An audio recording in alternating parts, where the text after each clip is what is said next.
Tapos na ang taginit sa Pinas. Umpisa na ang tagulan. Para sa mga hindi nakapang-outing ngayong taon, huwag kayong malungkot. Nandito ako para ipahalala sa inyo kung ano ang pakiramdam ng malamig na tubig.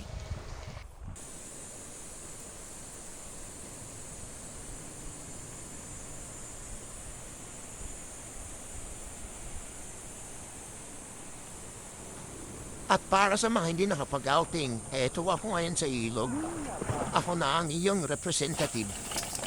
Habang naliligo ako dito, isipin niyo na lang na kasama ko kayo.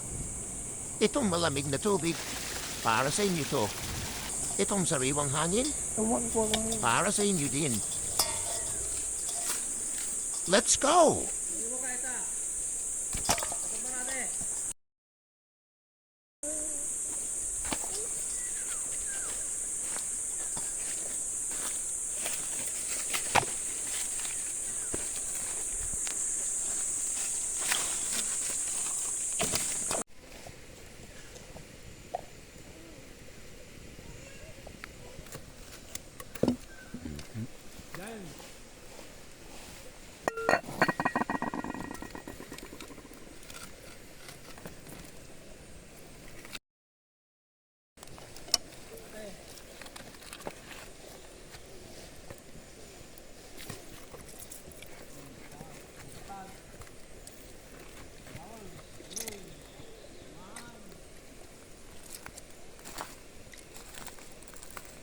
Baka nakat ka ng tayo, batayan.